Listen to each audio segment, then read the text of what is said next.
Assalamualaikum warahmatullahi wabarakatuh. Jadi kali ini pas AI lagi, tapi kali ini adalah perbandingan antara AI dan Google Search ya. Jadi kita ngomong produknya Google sendiri lah, Gemini, Gemini AI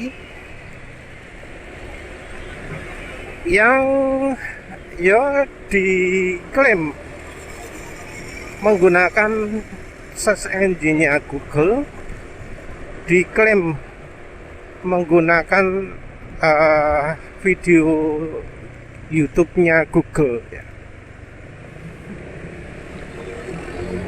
Nah sayangnya Gemini dengan Google Search itu kita cuma bisa lebih percaya ke Google Search. Kenapa? Karena Google Search itu fakta atau paling enggak informasi yang pasti diposting oleh orang. Ya walau sekarang agak repot juga ya, karena beberapa tempat itu jadi ada AI-nya, seperti misalnya Stack Overflow. Tapi dengan melakukan search di Google, kita lebih banyak peluangnya untuk mendapatkan jawaban dari orang yang punya masalah atau yang punya pertanyaan yang sama. Memang ya kadang juga di Google kita nggak nemu jawaban, jadi kita cari masalah ini gitu ya. Yang kita temukan adalah orang yang punya masalah yang sama, tapi jawaban nggak berguna. Banyak sekali seperti itu ya. Tapi kalau kita telaten ya, buka halaman lain sampai 10 sampai 20, kadang kita bisa temukan jawaban, dan jawaban itu adalah jawaban yang pasti, yang sesuai dengan yang kita inginkan.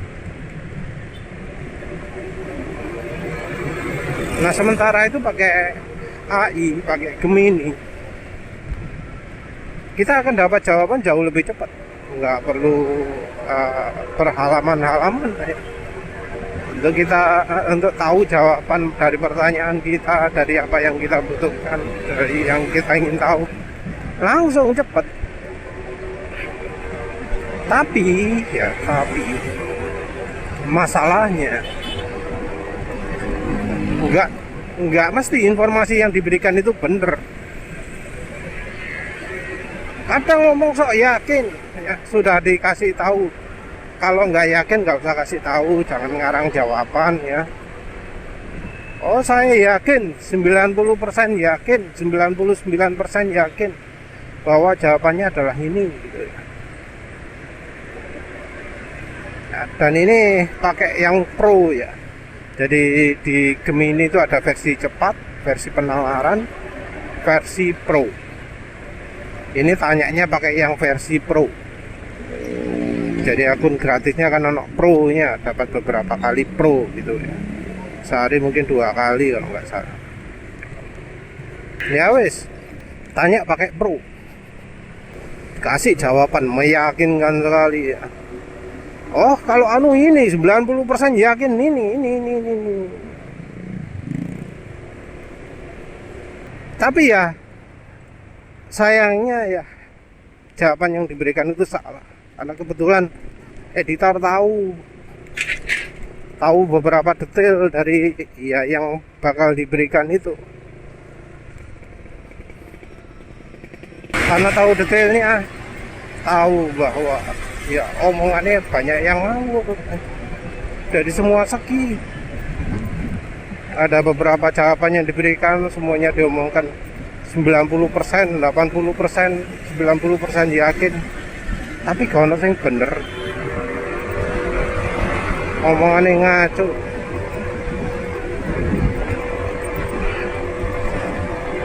Dibuat-buat gitu. Padahal sudah dikasih omongan, jangan ngarang jawaban, jangan ngasih jawaban yang nggak yakin. Oh ya wes, karena nggak pingin jawaban yang ngarang gitu, cari yang super yakin gitu kan, jawab. Dan ya kemudian ketika dikonfirmasi, loh padahal kan faktanya kayak gini, kenapa kok masih jawabannya kayak gini gitu, ya ngaku, oh iya maaf saya salah, bener saya kelewatan soal itu. Fakta-fakta lain juga ditunjukkan yang menunjukkan ya banyak jawaban dia yang salah. Akhirnya jadi mengakui bahwa dia salah. Nah, apa yang terjadi kalau misalnya kita itu nggak tahu bahwa jawaban yang diberikan itu salah? Misal kita itu benar-benar buta, misalnya kita benar-benar nggak tahu bedanya gitu, nggak ngerti ada detail dari jawaban AI itu yang salah. Apa yang terjadi? Ya mungkin mirip kayak Google Map ya. Ada orang tersesat gara-gara pakai Google Map. Oh, Google Map-nya menunjukkan bahwa ini tuh adalah A, ada B gitu. Nah ini lebih parah lagi, karena AI-nya sangat yakin, sangat pede sekali. Pede padahal jawabannya salah. Ya sebelumnya juga editor sudah ngomong soal ChatGPT ya.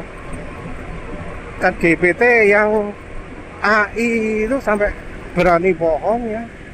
Terus bisa ngeles.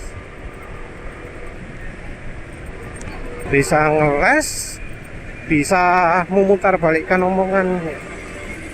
Padahal kita itu ngomongnya A, dia seakan-akan kita ngomong bukan A. Dan ya tipikal penipu juga, dia pura-pura lupa ya. Ini terutama di ChatGPT ya, yang sangat parah ya. Entah bohongnya, entah kelupanya, memutar balikkan faktanya, salah nggak mau mengakui. Yang paling parah adalah ChatGPT. Kalau yang lain-lain, AI lain-lain, ada DeepSeek, Kiwen, Kira apa Kiro ya.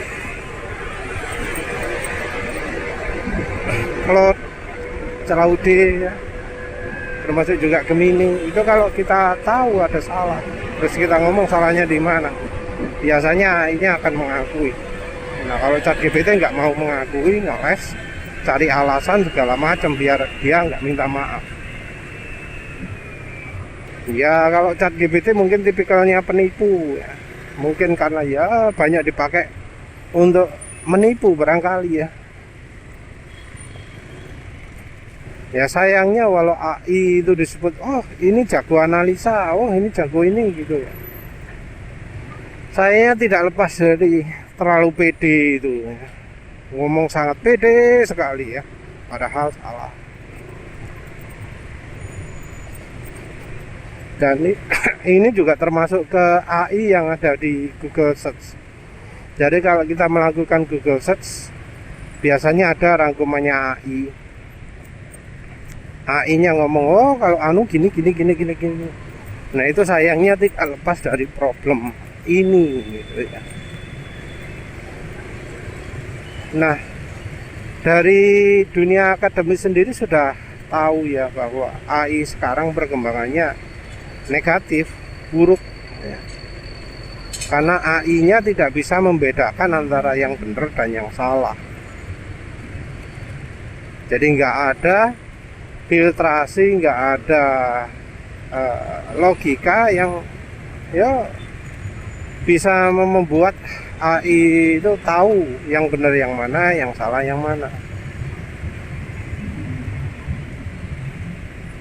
Dia hanya melakukan deduksi, di mana kalau sudah terlalu dalam deduksinya, yo AI-nya sendiri sudah hilang kendali di mana letak benarnya itu. Karena terlalu banyak rentetannya, bingung AI ini. Akhirnya ngasih jawaban yang dia yakin 90% tapi ternyata tetap salah. Bahkan jawaban yang menurut dia 100% benar pun ya ternyata tetap salah.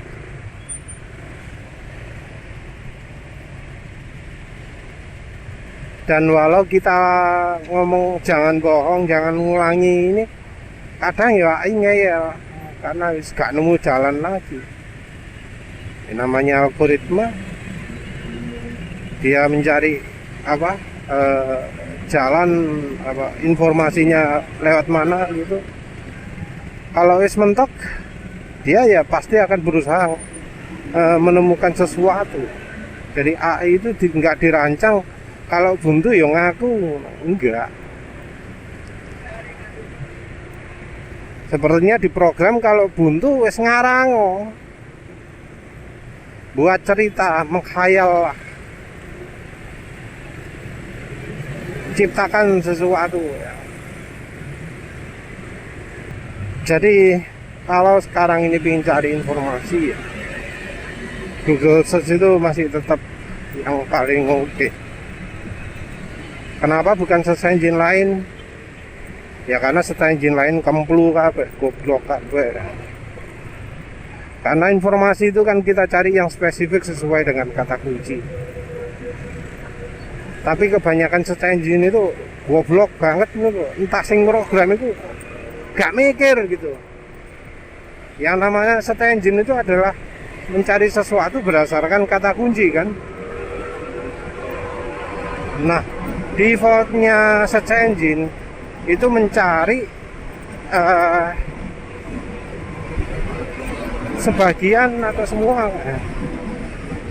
Nah, search engine itu mencarinya kebanyakan ya, search engine itu mencarinya adalah salah satu kata kuncinya. Jadi kalau kita menggunakan 5 kata gitu ya, maka hasil pencarian kata kunci yang nomor 1 ditambahkan ke yang nomor 2, tambahkan ke nomor 3, nomor 4, nomor 5. Jadi yang dicari bukan yang memenuhi 5 kata kunci tersebut, tapi satu-satu itu ditotal semua, sehingga ya useless gitu loh. Hasil search engine-nya gak ada gunanya sama sekali. Entah sopo sing program itu. Mungkin lulusan dari ya sekolah sing gak karu-karuan lah, larangi MIT, Harvard, tak mana lah wis. Tapi yo nyatanya gak logis gitu wis. Makanya Google itu besar kenapa? Ya karena search engine yang lain kemplu semua, gak kena semua. Yahoo pun kayaknya sampai sekarang search engine masih kayak gitu, masih nyarinya ditambah-tambah, bukan di semua kata tercakup.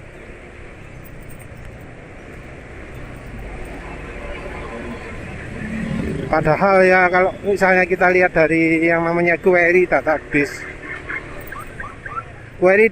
itu mirip dengan Google.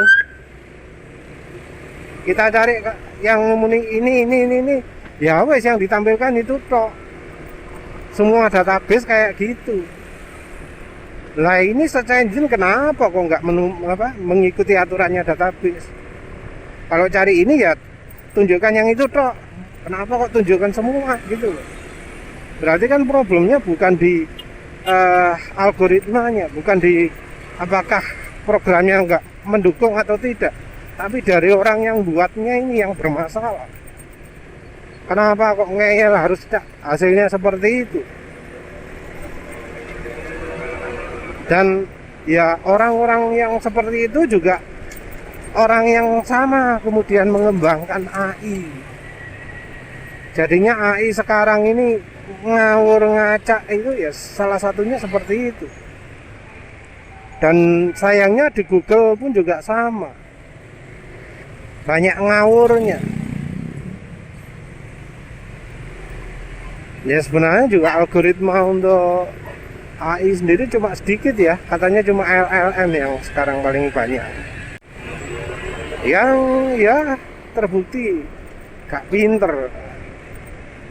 Jadi yang namanya AI itu walau versinya makin besar, prinsip dasarnya itu tetap sama.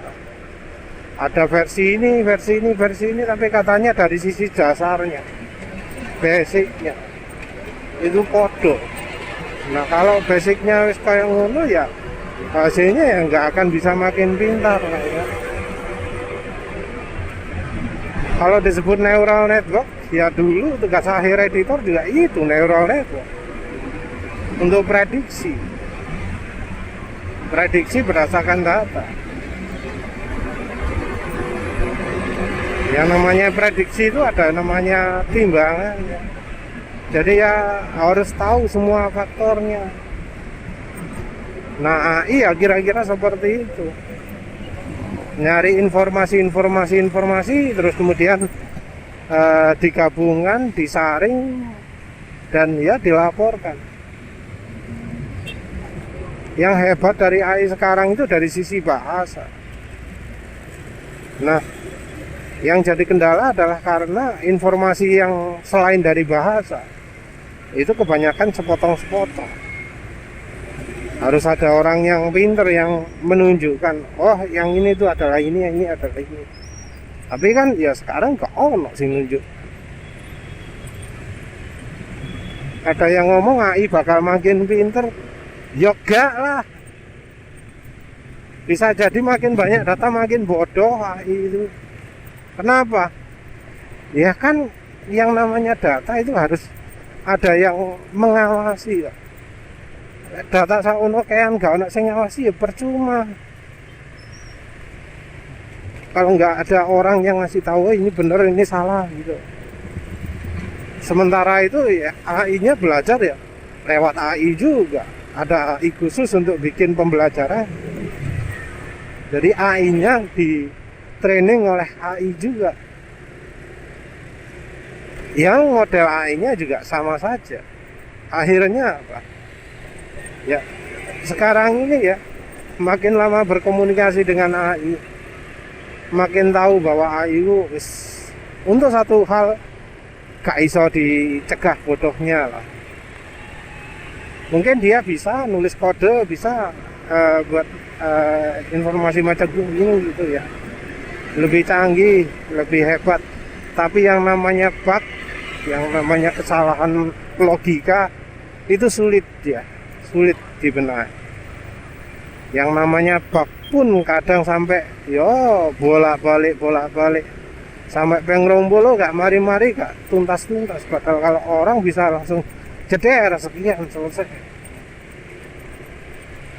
Makanya sekarang ini banyak yang perusahaan sing balik kucing ya. Ternyata pakai AI nggak fungsi. Harus diawasi orang, ya akhirnya diasain orang. Ternyata setelah ditotal biaya untuk pengawasnya ini, orang yang jadi pengawas ini lebih mahal daripada sebelumnya. Ya moga-moga aja lah yang perusahaan-perusahaan di Indonesia itu nggak terlalu tergiur-giur.